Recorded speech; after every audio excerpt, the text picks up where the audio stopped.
Mi pregunta es, ¿qué va a hacer el pueblo? ¿Se va a quedar cruzado de brazos? Si se queda cruzado de brazos, entonces lo que dice el expresidente Calderón es verdad.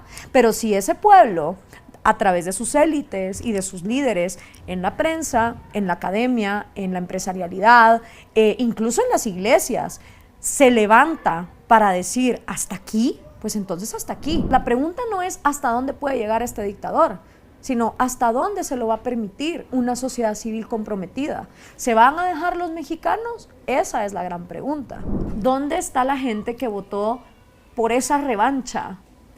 Porque si yo fuera de esas personas revolucionarias, también estaría bastante descontenta con el presidente, pues porque tampoco me cumplió. Pablo Iglesias lo llamaba la casta, Lula da Silva lo llamaba los cochiñas, los kirchneristas le decían los gorilas, Castro le dice los gusanos, la mafia del poder se dice aquí en México, y cuando tú ves que hay un mismo script repitiéndose en todas partes, eso no es casualidad, eso se llama Foro de Sao Paulo. Bueno, ahora ya no existe el Foro de Sao Paulo, ahora es el Grupo de Puebla.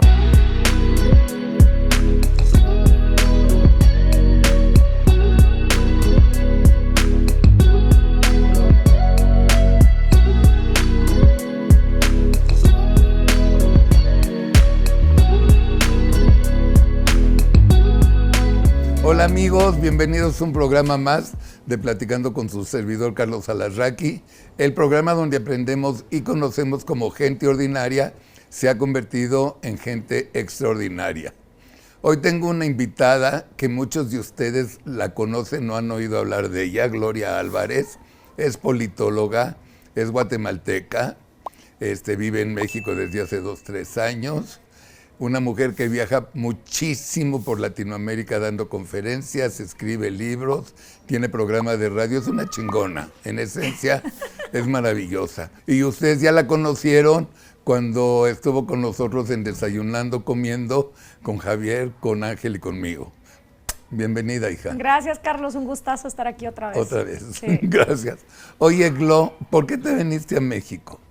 Por oportunidades de trabajo. Estaba en Guatemala haciendo activismo en un movimiento que desgraciadamente cayó en un caso de corrupción y mi equipo y yo pues le pusimos un ultimátum al entonces presidente del movimiento, él no lo aceptó, renunciamos. Estaba yo también en una época en mi vida en Guate donde se me estaba quedando corto para todos los viajes que estaba haciendo y ya pues me venía pidiendo Grupo Salinas desde hacía varios años, porque yo estaba en Azteca Guate, que vente a México, y yo siempre era como, no, aquí en Guate estoy bien, y en ese momento fue como que dije, pues sí, es una buena idea, siempre me ha encantado México, la primera vez que vine acá fue con mi papá en el 2006, y él amaba México, vinimos de vacaciones entre Navidad y Año Nuevo, y la verdad es que me enamoré de la comida, de la gente, de la cultura, del color, de todo.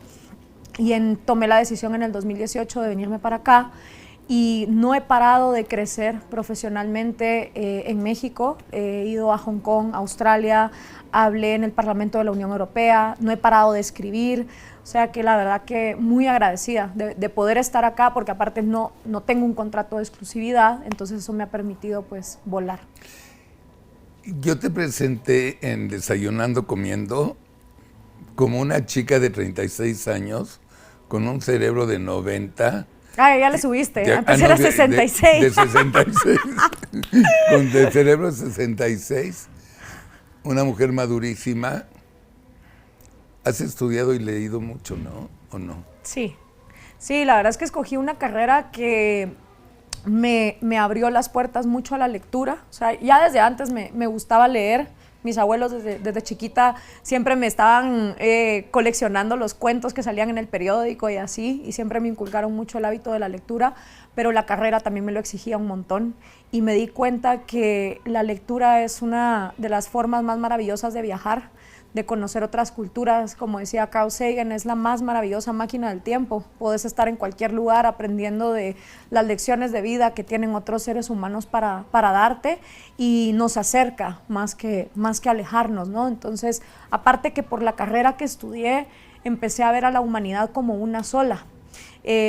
con comportamientos e incentivos que, dependiendo de las épocas y de las dificultades que cada quien enfrenta, pues vas teniendo similitudes. Entonces ya no pensás en los argentinos o los mexicanos o los guatemaltecos, sino en una humanidad que al ser más libre se expande y al estar restringida pues cae en miseria, en injusticias y así. A ver, yo tengo un pedo. A ver, solo uno. Grande. Ah, ok. Tengo chiquito, pero este es grande. Conoces muy bien a los latinoamericanos, muy, muy bien. ¿Por qué somos tan retrasados? O sea, el mundo está globalizado. México, en su caso, es el país de más tratados de libre comercio en el mundo. Podríamos haber sido o podemos ser, a raíz del nuevo Tratado de Libre Comercio con Canadá y Estados Unidos, la mano de obra más importante en todo el continente. No tendría que haber desempleo. Y tenemos López Obrador, Bolsonaro, Daniel Ortega, Alberto, el de Argentina, que no soporto. Tuvimos al de Ecuador, a Correa, antes a Chávez, al idiota de Maduro, a Fidel Castro, Raúl Castro, los etcéteras, etcéteras, etcéteras. ¿Qué tiene? A ver, en los latinos, ¿por qué nos negamos a crecer? ¿Por qué nos negamos a ser primermundistas? O sea, ¿qué tenemos en la cabeza? Porque no lo entiendo, y sobre todo mi país, sí, que te vuelvo a decirte, somos el país uno en tratados de libre comercio. Sí. No deberíamos estar como estamos. A ver, te voy a dar la respuesta de todo lo que yo he pues, concluido, digamos. Porfa, sí. Primero creo que dijiste algo muy acertado y es, ¿qué tenemos en la cabeza? Y ahí estoy de acuerdo contigo. Yo creo que la pobreza mental es la madre de la pobreza material. Sí. Y cuando tienes una mentalidad psicológicamente limitada, con un odio y un repudio al individuo que sobresale, a la libertad, a ver lo bueno de la vida, entonces toda la realidad que vas creando pues desgraciadamente va a estar limitada. Psicológicamente creo que los latinoamericanos tenemos muchas cadenas. La primera nos viene desde antes de los españoles y hay un fantástico libro de Álvaro Vargas Llosa, el hijo de Mario, que se llama Libertad en América Latina, y él habla de 5 principios de opresión, que son opresiones mentales, que existen en este continente no porque las trajeron los españoles, sino que ya estaban aquí. Y a mí me encanta hablarle a los centennials y millennials en base a series, y tú que tienes también hijos que les gusta el cine, porque creo que es una gran herramienta para poner en contexto a la gente que no le gusta leer. Si ustedes miran, por ejemplo, la serie de Hernán, se dan cuenta que los españoles no ganaron aquí solitos, sino que ya había disputas entre las propias civilizaciones, y esas civilizaciones ya eran esclavistas, ya eran oligárquicas, ya tenían élites explotadoras que les cobraban impuestos, que los saqueaban. Cuando los españoles llegan, y aquí hay otro libro que lo explica muy bien, La España invertebrada, de José Ortega y Gasset. José Ortega y Gasset en La España invertebrada nos explica cómo España era la cloaca del mundo occidental, cómo España no era Inglaterra, no era Francia, no era Alemania, sino que era esta, digamos, mezcla de feudos donde las disputas del poder eran grandísimas, pero España tenía muchos vicios. No era el occidente, digamos, que estaba abrazando la ilustración, los derechos individuales de una manera tan correcta como lo estaba haciendo Inglaterra. Entonces, esa España invertebrada se junta con esa América prehispánica, que también tenía sus propias lógicas explotadoras, y se hace una fusión entre 2 culturas completamente anticientíficas. Ninguna de esas 2 culturas tenía un respeto por la ciencia, no tenían una metodología para, digamos, entender el progreso, como la base de el hombre que se pone a trabajar y a producir, sino todo era en función de la corona. Vamos a saquear por la corona. Entonces aquí hay otro libro que también nos explica otra cadena mental, que es ¿Por qué fracasan las naciones?, de Acemoglu y Robinson. Y nos explica cómo Estados Unidos, a la hora de que empieza a fundarse, también cometiendo genocidios y barbaridades e injusticias, pero lo hace en función a la propiedad privada individual. Es decir, todos los migrantes europeos que van llegando a Estados Unidos son dueños de lo suyo. En Latinoamérica no. En Latinoamérica el más vivo es el que agarra una gran finca, somete a la gente a través de una encomienda y todo lo regresa hacia España. Entonces eso nos hace a nosotros una cultura que mentalmente está acostumbrada a trabajar para dar al que está arriba, no a yo producir para yo quedarme con lo que yo tengo.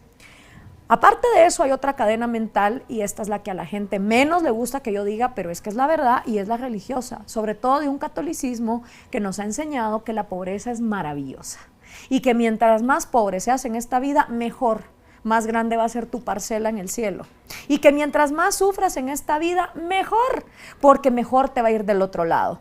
Y toda la significa, o sea, todo lo que significa una religión que te inspira a admirar a un tipo que fue traicionado, humillado y crucificado porque su dolor y su sacrificio es tu salvación, lo cual no hace ningún sentido porque la gente igual sigue pecando y se suponía que eso era para que ya no hubiera más pecados, pero lo que sea. Se premia el sacrificio, se premia el altruismo, se premia el yo le doy a otros, mientras que se dice el rico, no, ese es un inmoral. Es más fácil que pase un camello por el ojo de una aguja que un rico entra en el reino de los cielos. Entonces vos tenés cadenas mentales que te vienen desde las civilizaciones prehispánicas a la corona española.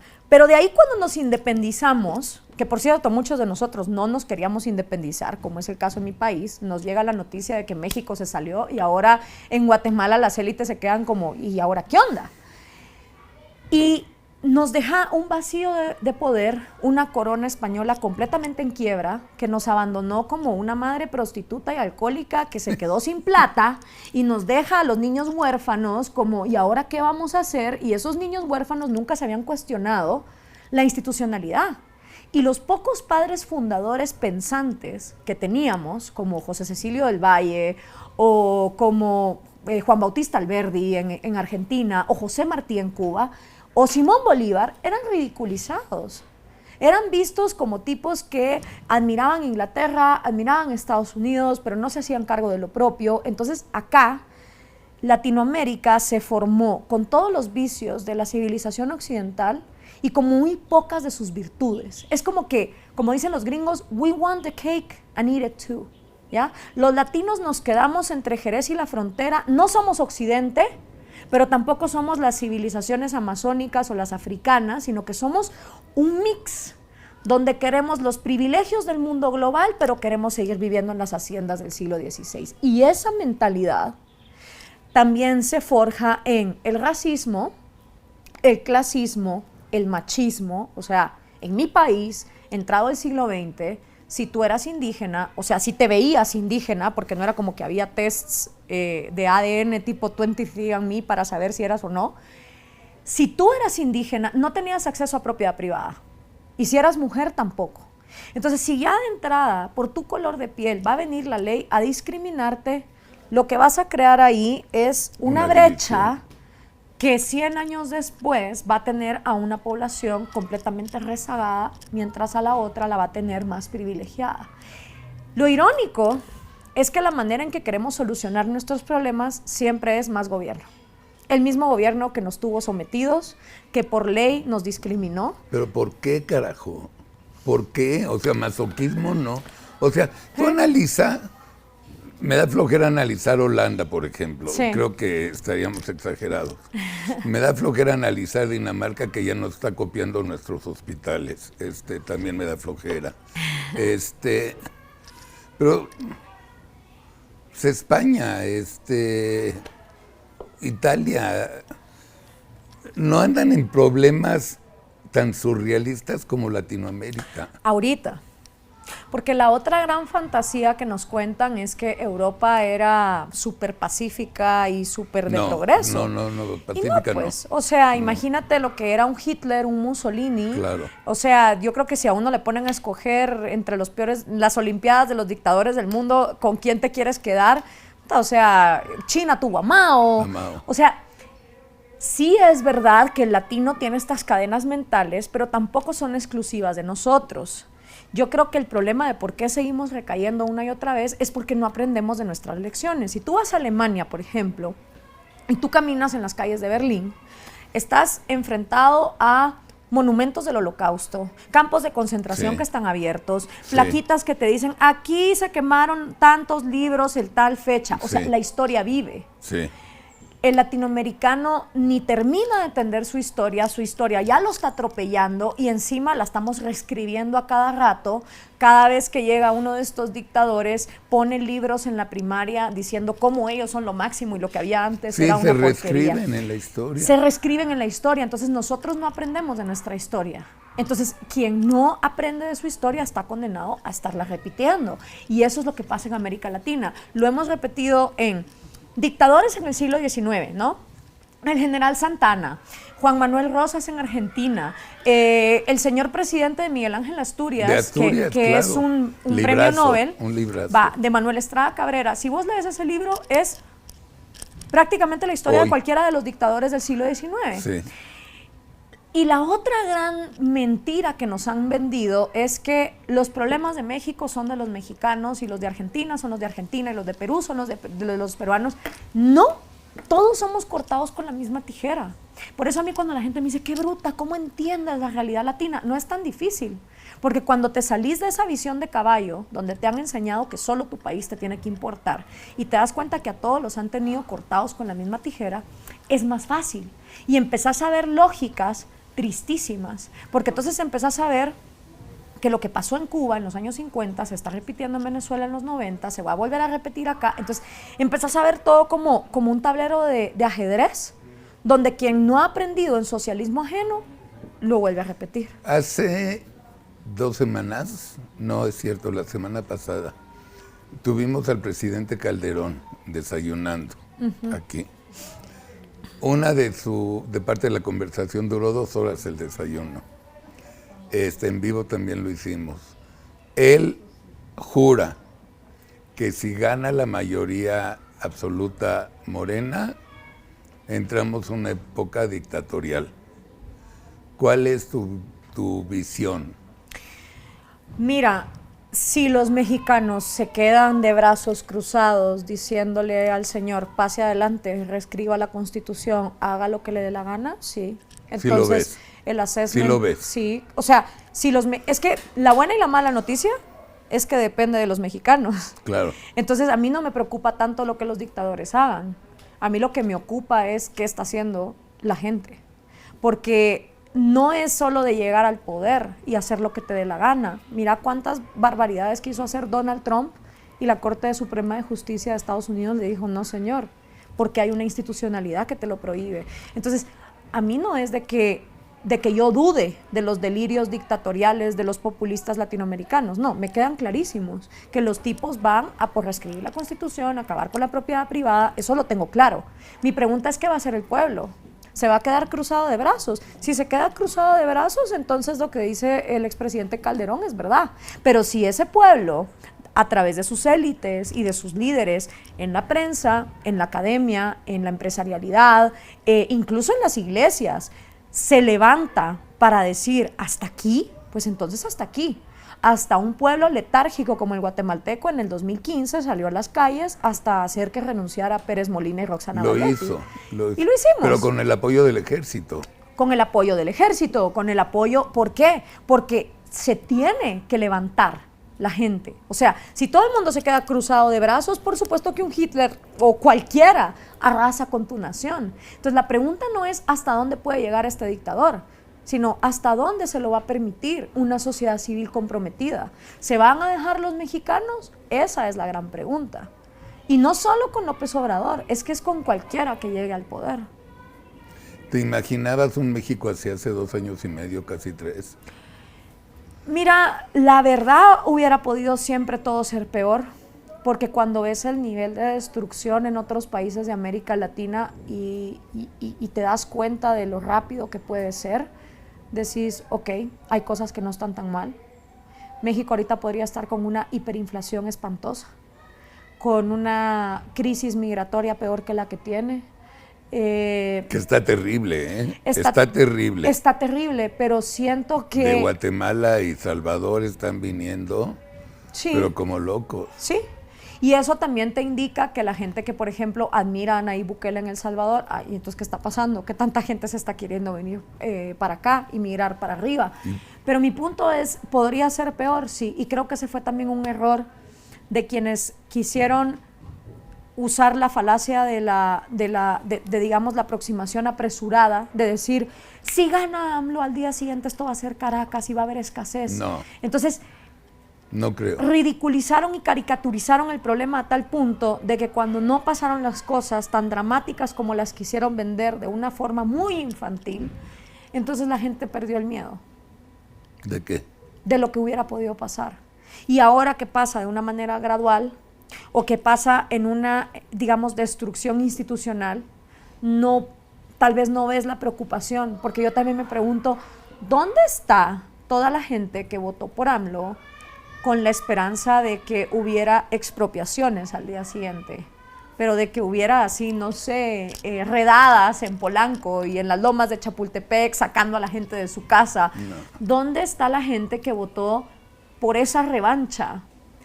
Porque si yo fuera de esas personas revolucionarias, también estaría bastante descontenta con el presidente, pues, porque tampoco me cumplió. No ha cumplido, sí. O sea, ¿a quién le ha cumplido? Sí, las encuestas dicen eso. La gente está muy molesta, sobre todo los que votaron por él, sobre todo los indecisos que se fueron con Morena, están muy decepcionados porque no ha cumplido. Esa es la cosa, entonces... Y los morenistas le perdonan todo, dicen, denle tiempo. Denle tiempo, la pandemia atrasó sus planes, exacto. Etcétera, etcétera. Entonces, si te das cuenta, no ha sido ni lo suficientemente revolucionario como para lo que querían los que votaron por él, ni tampoco ha sido lo suficientemente perjudicial para el país como para armar una alarma internacional de decir qué barbaridad, en México se están muriendo de hambre, porque tampoco es el caso. No, no es cierto. Dime una cosa, ¿por qué no se cae Maduro? Digo, ya no sé si los gringos lo tienen que tumbar, o sea, no pienso regresar a los 60s, que entraban los gringos a cualquier lugar en Latinoamérica y ahí te vas. O sea, no. Mucho mexicano o latinoamericano cree que sí, cree que Estados Unidos ya debería haber entrado a Venezuela y mandar al diablo a Maduro como lo hizo con Chile y Allende. ¿Por qué no se cae Maduro cuando Venezuela es el país más pobre y más terrible del mundo? Por tres cosas. La primera, porque las drogas siguen siendo ilegales. ¿Y eso qué tiene que ver? Lo que sigue manteniendo la narcodictadura venezolana ya no es el petróleo, porque obviamente se lo fundieron, pero son las drogas. Y las drogas son de hecho lo que ha mantenido a Cuba viva desde la caída de la Unión Soviética. Por un tiempo lo fue el turismo, y sobre todo el turismo de la prostitución, pero inmediatamente entró, digamos, el narcotráfico a ser el sostén tanto del Foro de Sao Paulo como del socialismo del siglo XXI. Y teniendo la proximidad con Colombia, ahora que las FARC están reivindicadas como partido político, eso le ha venido a dar una oxigenación al régimen de Maduro y al chavismo en general, que es lo que ha mantenido también a Cuba 60 años ahí. Lo segundo es, nadie o muy pocos son los países, creo que Perú, El Salvador, Guatemala, si no estoy mal, que han ahorcado cualquier lazo diplomático con Venezuela, lo cual yo aplaudo, porque un régimen va a seguir vivo mientras todo el mundo lo reconozca. Claro. Entonces, mientras haya lazos diplomáticos, hay también lazos comerciales. Y entonces, toda Latinoamérica es cómplice no solo de una isla esclava, que ya lleva 60 años ahí, a nadie le importa que esa isla sea de esclavos, sino que ahora también son cómplices de Venezuela, que es como el holocausto del siglo XXI. Entonces, mientras haya lazos diplomáticos, hay lazos comerciales. Y hay una dictadura que para bien o para mal, aunque sea con empresas expropiadas y completamente en quiebra, sigue recibiendo dinero Por y eso, sigue recibiendo apoyo. Pero la señora María y don José no reciben ni madres, no le dan una ficha para ir al mercado, se forman desde las 6 de la mañana y cuando les toca su lugar ya valió madres porque no hay nada. Sí. No hay medicinas, no hay nada. Eso ya es la desesperanza aprendida. ¿Dónde está el narco? Entonces digo, te felicito por lo que me dices del narco que no sabía. Pero porque en Venezuela hay dos economías completamente artificiales funcionando a la vez. En Venezuela, no te equivoques, sigue habiendo cenas de lujo, sigue habiendo discotecas. Los hijos de los narcos, al igual que los allegados a Castro, viven súper bien. Y eso tú lo ves, por ejemplo, hay un documental del hijo de Carlos Alberto Montaner, ex yerno, Jorge Ramos de Carlos Alberto Montaner, donde se refleja, se llama Los Nietos de la Revolución Cubana, o sea, la gente de mi generación. Y es completamente distinto cómo viven los chicos de mi generación y más jóvenes allegados al castrismo, con acceso a los hoteles, a las discotecas, a todo de lujo y por supuesto baratísimo, porque al tipo de cambio es súper barato, y la gente sumida en la pobreza. Lo mismo pasa en Venezuela. La gente que está haciendo colas, la gente que no tiene nada para comer, versus una clase completamente los enchufados, los boliburgueses, viviendo de todos esos lujos. Y eso perpetuado a través del narcotráfico. Entonces, eso se va a mantener así, porque lo que vas creando ya son como narcoestados, ya ni siquiera es comunismo de por sí, sino ya es una cosa que mutó. Y Nicaragua lo mismo. ¿Cuánto puede durar? 60 años, fácil. ¿Maduro? No, Maduro no, el régimen. ¿Cómo tenés a Corea del Norte? ¿Cómo tenés a Cuba? O sea, yo no le veo ninguna esperanza. Yo por eso le digo a los venezolanos, váyanse. O sea, ahora, pero te tengo una pregunta. ¿Y los gringos, a donde no hay democracia? Mira, te lo digo con lo que le dije a Jaime Bailey. Los gringos invaden y después ¿qué? Si la gran desgracia de los gringos es que después de Vietnam no saben qué jodidos hacer a donde entran. Es bien fácil llegar y bombardear. Claro. ¿Y después qué? Porque Chile... Pones un presidente nuevo en Venezuela y democracia. Es que no se trata del presidente, sino que se trata del plan. O sea, después de Allende, Chile la logró por los Chicago Boys, ni siquiera por Pinochet. Pinochet era un ignorante respecto de economía. Pero el tipo vino y dijo, ok, Chicago Boys, no por un presidente, sino por un plan económico. Y que de todas maneras ahora colapsó por solo enfocarse en la economía. Pero los gringos invaden Irak, Afganistán, se metieron con Irán contra. ¿Y qué? Hacen el desmadre, bombardean y luego no hay plan. Y cuando no hay plan, y se lo dije a Bailey, ¿y de qué te sirve invadir? ¿Hay alguien en Venezuela que se esté planteando una especie de perestroika o de glasnost, de cómo vamos a reconstruir estas economías? ¿Alguien en Venezuela se ha puesto a estudiar Checoslovaquia después de la caída del muro de Berlín? No. ¿Hungría? ¿Para comparar Estonia? No. Y ese es el punto. Nadie se pone... Deng Xiaoping en China. Claro. El mejor ejemplo de lo que un tipo hizo después del mayor genocidio de la humanidad, 60 millones de chinos que murieron famélicos por el gran salto adelante, por la revolución cultural. Entra Deng Xiaoping con una lógica de se me van a Estados Unidos, a Holanda, a Alemania, me aprenden lo que es hacer empresa, vamos a regresar aquí, vamos a hacer empresa a largo plazo. Corea, India igual. Por eso. Sí. Pero ¿quién en Venezuela está haciendo eso? Nadie. Entonces, se puede morir Maduro como ya se murió Chávez, como ya se murió Fidel, que si no tenés un plan estratégico de largo plazo, ahí te vas a quedar. Y aunque los gringos invadan, mira cómo está Irak hoy, o Afganistán. Yo creo que está peor de como estaban antes. Y ese es el problema, que la gente dice, sí, que los gringos invadan. ¿Y después qué? Tú desarrollaste, te vi en una conferencia, creo que fue en Madrid, en que explicabas tu liberalismo, que a mí me gusta mucho porque yo soy como tú. Yo soy un poco más socialdemócrata, pero totalmente liberal. Absolutamente, creo que cada ser humano es responsable de su vida. Punto.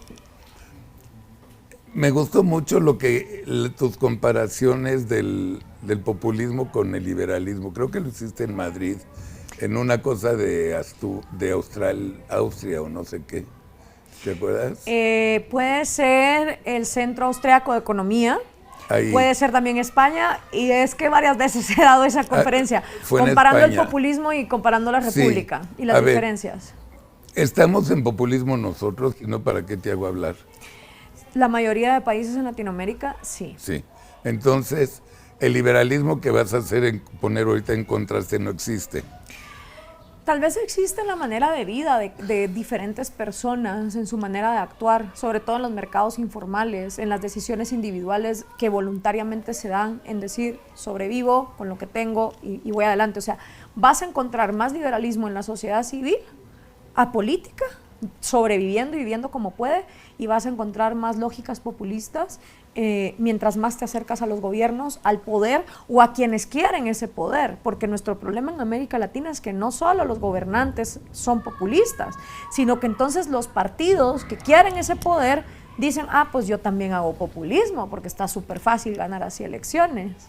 Ok, ¿te da flojera platicarnos eso o no? Porque no. Es que me quedé muy clavado en la comida que tuvimos, que te encantó el programa porque te hicimos preguntas diferentes. Sí. No quiero hacer preguntas iguales, sí. Tampoco. ¿La estoy regando? No, para nada. No, es importante mencionar, sabes que estás en populismo cuando hay mucha manipulación, cuando te hablan de cosas gratis, cuando te dicen que mágicamente una persona tiene la solución a todo el país, cuando empezás a ver que en los espacios no hay diversidad de opinión. Estás ante Estado de Derecho o igualdad ante la ley o una república, cuando se empieza a hablar de individuos tomando las riendas de su propia vida, cuando se empieza a hablar de quitarle monopolios al gobierno para que la gente se haga cargo, cuando se habla de que no hay cosas gratis, de que realmente todo tiene que ser trabajado y producido por alguien, cuando se ven las cosas por lo que realmente son, en lugar de estar esperanzados con utopías que no funcionan. Y ante eso creo que la mayoría de países en América Latina, desgraciadamente, no solo es la oferta populista, es la demanda populista. Porque la gente, al mismo tiempo que dice que está cansada de que le mientan y que le roben, le fascina que llegue un Mesías a decirles que les va a resolver la vida. Que no es cierto. Obviamente no. Nadie, como decía Friedrich Hayek, el conocimiento humano es tan vasto que no cabe en un solo cerebro. Como decía también el economista Leonard Read, ¿no? En su famoso ensayo Yo lápiz. Nadie sabe hacer un lápiz. Imagínate ahora un yo smartphone. Nadie sabe hacer un smartphone. El smartphone, las cámaras de televisión, todo de lo que nos beneficiamos es producto del conocimiento de miles de millones de individuos trabajando por la única ventaja de ganar algo de dinero y mantener a su propia familia. Y cada persona tiene un conocimiento único que es capaz de lograr que ese producto exista. Si tú mañana te pones a pensar, Carlos, que tienes que hacer tus zapatos, tus pantalones, tu reloj, las cámaras con las que trabajas, te mueres y creo que no terminas ni de llegar a coser los pantalones. Y depositamos el hecho de que somos tan ignorantes respecto de todo lo que beneficia nuestra vida en ese conocimiento disperso, en ese orden espontáneo. Entonces es completamente absurdo que creamos que un burócrata sentado en un escritorio pueda venir y decir, yo voy a controlar la economía y yo les voy a decir lo que pueden vender, lo que no pueden vender. También divide y vencerás, ¿verdad? Y sí. Eso creo que es el capítulo 1, ¿verdad? De la Biblia populista, divide y vencerás. Divide y vencerás entre un pueblo que es inocente, un antipueblo que es opresor, ese antipueblo pueden ser los gringos. Eso lo está siguiendo perfecto, Andrés Manuel. Todo el mundo. Pablo Iglesias lo llamaba la casta, Lula da Silva lo llamaba los cochiñas, los kirchneristas le decían los gorilas, Castro le dice los gusanos, la mafia del poder se dice aquí en México, y cuando tú ves que hay un mismo script repitiéndose en todas partes, eso no es casualidad, eso se llama Foro de Sao Paulo. Bueno, ahora ya no existe el Foro de Sao Paulo, ahora es el Grupo de Puebla, porque desde que llegó Bolsonaro como que lo intentó disolver y quitarle poder, ahora es el Grupo de Puebla. Pero ¿qué es eso, el Grupo de Puebla? El Grupo de Puebla es el reciclado del Foro de Sao Paulo, y el Foro de Sao Paulo es la agrupación que se empezó a dar en los 90 con la caída de la Unión Soviética, a través de la cual todos los guerrilleros marxistas que intentaron llegar al poder haciendo un copy-paste de Cuba y que querían llegar al poder por la vía revolucionaria y violenta, dijeron, no, pues ahora sin el apoyo de la Unión Soviética ya no tenemos plata para las armas y está más fácil y más apetecible llegar al poder a través de la democracia. Y ahí cambiaron la lógica. Y el Foro de Sao Paulo es el que cocinó todo lo que hoy conocemos como socialismo del siglo XXI. Todo el script de un pueblo, un antipueblo, las cosas gratis, la reivindicación de que el Mesías pueda hacer lo que le dé la gana. Bueno, Netanyahu también salió medio populista también en Israel, ahorita que me estoy acordando. Es una cuestión mundial, porque es también, siento yo, la crisis de la democracia. Nos venden la democracia como que si por sí solita fuera suficiente y no lo es. La democracia es la dictadura de las mayorías. Es la voluntad del 51% por encima del 49%. Sí. Y si ese 51% no tiene respeto por los derechos individuales, olvídate. La democracia se te vuelve la punta de lanza de cualquier dictadura.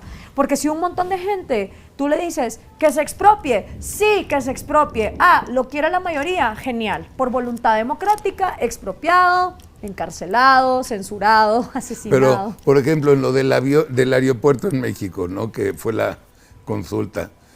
Fue una consulta de minoría que ni siquiera viaja en toda la República en avión y esa minoría decidió por la mayoría. ¡Qué joda! La pregunta es, ¿por qué la construcción de un aeropuerto tiene que someterse a un referéndum ordenado por un gobernante? ¿De dónde nos viene esa lógica? De esa lógica de que sí, el Señor en la corona nos tiene que decir dónde construir. Y esa es una lógica que viene tanto desde los españoles, pero incluso desde antes. Entonces, ese servilismo latinoamericano de yo no puedo construir un aeropuerto sin que don gobernante me diga con su dedo mágico quién lo tiene que hacer. ¿Por qué? ¿Por qué no podemos quitarle el poder al gobierno de decirnos dónde y cuándo se construye un aeropuerto o qué se hace con el petróleo? Y el problema es que ahí es donde la gente, como hablábamos el otro día, vive con síndrome de Estocolmo. Porque tú enamorado de su secuestrador. Exactamente. Tú vas con la gente y le preguntas, ¿quién tiene que hacerse cargo de los aeropuertos? ¿Y quién los construye? ¿Y de las carreteras? ¿Y de los niños? ¿Y de los orfanatos? ¿Y de los ancianos? Y la gente te dice, el gobierno. Claro, y es el sector privado, claro. No, olvídate. Tú no puedes hablar de privatizaciones. Mira, yo me acuerdo una vez, estábamos en Guatemala, en una universidad jesuita, en un debate con Maynor Alonso, que era un tipo de la universidad marxista, como todas las universidades estatales latinoamericanas, todas son marxistas, eso tampoco es casualidad, eso es full Foro de Sao Paulo. Y este tipo, la universidad se llama USAC, la Universidad San Carlos de Guatemala, entonces su organización era USAC es pueblo, ¿okay? Ya él es pueblo, todo lo demás no. Estábamos en un debate y él decía, ¿cómo claro, me da hueva eso a mí? ¿Qué cosa? Él es pueblo. Ah, sí, porque me da hueva. Es que tú no puedes salir a reivindicar ningún derecho si primero no dices que tú eres el pueblo. Pero mira qué curioso. Este tipo, que era el pueblo, ¿no? Me dice, sí, porque está rubia. Porque claro, si tú eres rubio en Latinoamérica, tienes plata, a huevo. O sea, no pudiste haber nacido rubio, pobre, eso no existe. No hay forma. Entonces, esta rubia blanca que quiere explotar a los indígenas y que no sé cuánto, regalándole el país a las multinacionales y no sé qué. Y estaba él ahí, y eso está en internet, lo puede ver quien quiera.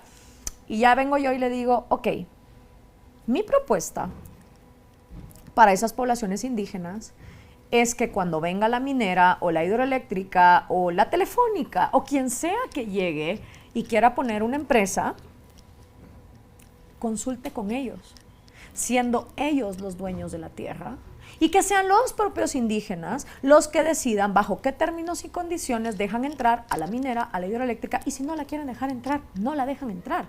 Pero mi propuesta es quitarle el subsuelo al gobierno, porque lo que pasa actualmente, señor pueblo, es que el dueño del subsuelo es el gobernante.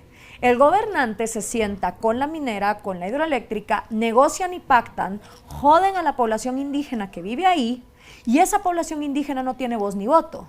Entonces, mi propuesta es individualicemos los derechos para que cada indígena decida. Y ese señor, que era pueblo, automáticamente dijo, No, eso no se puede hacer. ¿Y por qué no se puede hacer? Porque esas son poblaciones vulnerables. Qué interesante, le digo yo. O sea, tú, que sos el reivindicador de esos indígenas, los consideras demasiado imbéciles como para tomar sus propias decisiones económicas, mientras que yo, la blanca explotadora, los considero lo suficientemente capaces como para hacerse cargo de su vida. ¿Quién será entonces el que está a favor del pueblo? ¿Y quién en cambio está a favor de los pinches intereses de los gobernantes? Y esa es la hipocresía detrás de la mayoría de ONGs y de todos los líderes que se dicen pueblo. A la hora de la hora no quieren empoderar al pueblo, no le quieren dar ni siquiera la tierra donde viven y quieren que el gobierno, o sea, los gobernantes de turno, sigan siendo los dueños de esas cosas. Entonces, a mí no me vengas con esas hipocresías. Tú quieres empoderar a la gente, hazla dueña de las cosas, empezando por donde viven. Y si no, no te digas líder del pueblo, porque lo que eres es un achichincle de los intereses del gobierno de turno. Ya se acabó el programa. El próximo domingo hay elecciones. Dales un consejo, dales tu opinión. Bueno, la primera opinión que les doy es: ninguna elección es el fin del mundo. Es irrelevante quién gane o quién pierda cuando no se tiene una visión concreta de lo que se quiere hacer como país. Es completamente irrelevante estar atemorizado por quién pueda ganar si uno no sabe qué hay en la oposición y qué es lo que se ofrece en contraparte a lo que va a gobernar. Y creo que los latinoamericanos viven obsesionados con las próximas elecciones y pocos se ocupan de hacer proyectos de largo plazo y de realmente construir una lógica de lo que quieren en sus partidos y en sus gobiernos. Ese sería mi consejo. No se enfoquen tanto en las elecciones, enfóquense más en cuál va a ser la institucionalidad que mantenga los derechos individuales a la vida, a la libertad, a la propiedad privada funcionando, porque eso es lo que saca a un país adelante. Basándome en lo que Gloria les está recomendando, yo les pido dos cosas. En un día van a votar, en mi opinión, por democracia o no democracia. Eso es para empezar. Ya le empezamos a ver y todavía no viene la elección. Número 2, en un día van a decidir lo que es autoritarismo o libertad. Con autoritarismo no podemos hacer lo que recomienda Gloria. Eso es una realidad. Y que sepan que si quieren salvar a México del autoritarismo, tienen que salir a votar. Tienen que decirle a sus amigos y familiares que tienen que hacer una excepción y tienen que salir a votar. Porque en un día va a ser la historia de los próximos 10 años. No 3 años, sino 10 años. Eso es uno. 2, yo como soy absoluta oposición de López Obrador, les pido un favor, y ya se los pedí en otros programas. 1, no voten por Morena, por el amor de Dios. 2, tampoco voten por el PT, que es una basura, por el Verde, que es otra basura, y los 3 nuevos que van a girar alrededor y apoyar a López Obrador. Voten por el PRI, o por el PAN, o por el PRD. Nada más uno, porque si votan por 2, se elimina su voto. Y en Movimiento Ciudadano, si Movimiento va bien en Nuevo León, Jalisco, en Nayarit, voten por el Movimiento Ciudadano para que le den la madre a Morena. Ese sería mi consejo. Salven a México y somos mayoría. Gloria, mi chula, antes de hacer el programa ya le empecé a coquetear para invitarla a que se una con nosotros después de las elecciones en Aquí Atípica. Gracias. Bienvenida, eres una mujer muy inteligente. Muchas gracias. Que admiro y respeto. Gracias. Y igualmente. Te envío un beso muy grande. Gracias. Gracias. Y a todos ustedes les recuerdo, como dice Sarita Dulce, suscríbanse en YouTube o en Facebook, aprieten la campanita para que les avisemos los programas y ayúdenos ya a llegar esta semana a 200,000 suscriptores entre Facebook y YouTube. Gracias, nos vemos la próxima semana. Eres un amor. Gracias, muy Gracias, amable. Gloria.